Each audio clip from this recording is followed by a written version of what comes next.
I pay respect to the past, present, and future leaders.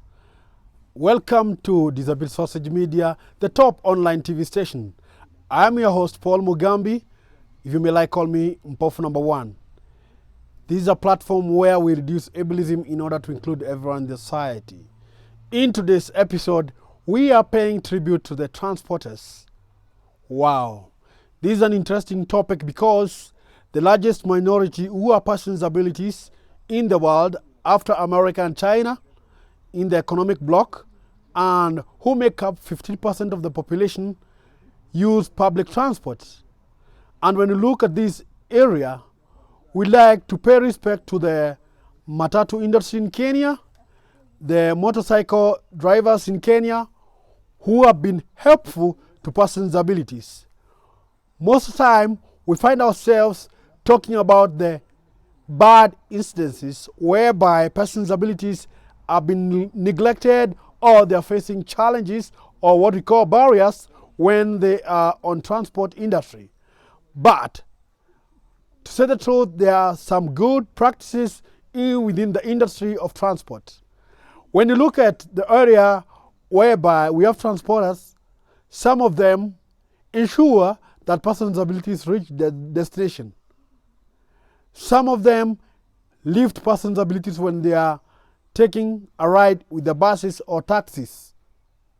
Other transporters within the towns, they transport persons with disabilities using the motorcycle from one station to another.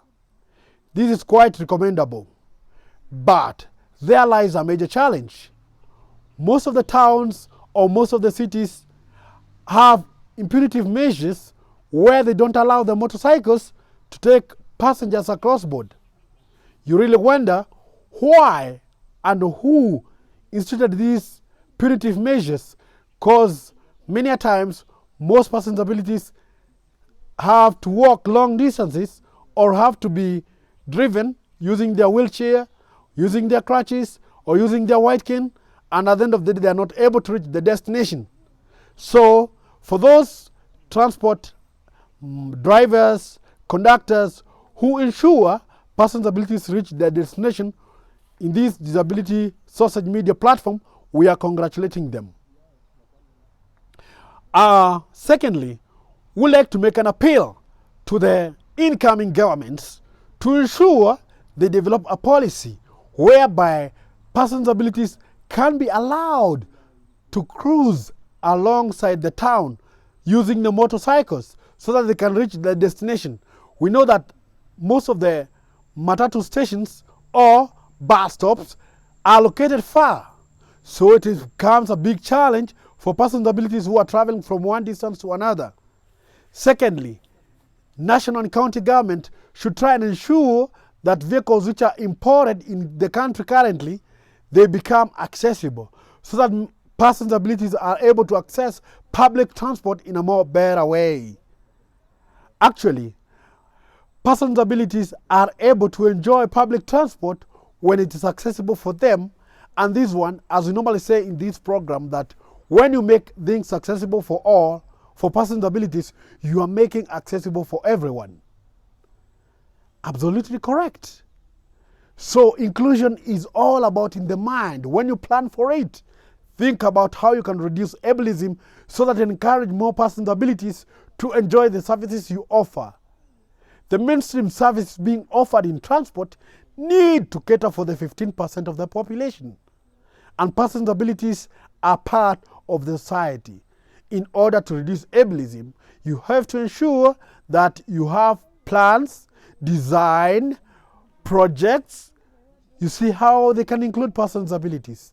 So all over the towns in Kenya, from Nairobi, Mombasa, Nyamira town, Kisii, Meru, Kakamega, Nakuru, try to make sure that persons with disabilities can also enjoy transport just like any other person. And as we make this program, we are saying that the political class, the duty bearers, you have a duty to ensure that as you plan for the upcoming plans, you put plans on how you can make transport to be accessible for persons with abilities. And once you make it accessible for persons with abilities, you are making it accessible for pregnant mother, sick individuals, every person who requires your services. Because sometimes people normally go to party, what they normally call in Kenya, kupiga sherehe. And at the end of the day, you can triple and get an ankle injury. So you might need all these services. This program, Disability Sausage Media, kindly subscribe so that you can enjoy more episodes. I believe you can learn more and more. Thank you very much for watching Disability Sausage Media. Kindly subscribe. I'm giving some seconds. 5, 4, 3, 2, 1. Thank you very much for watching us.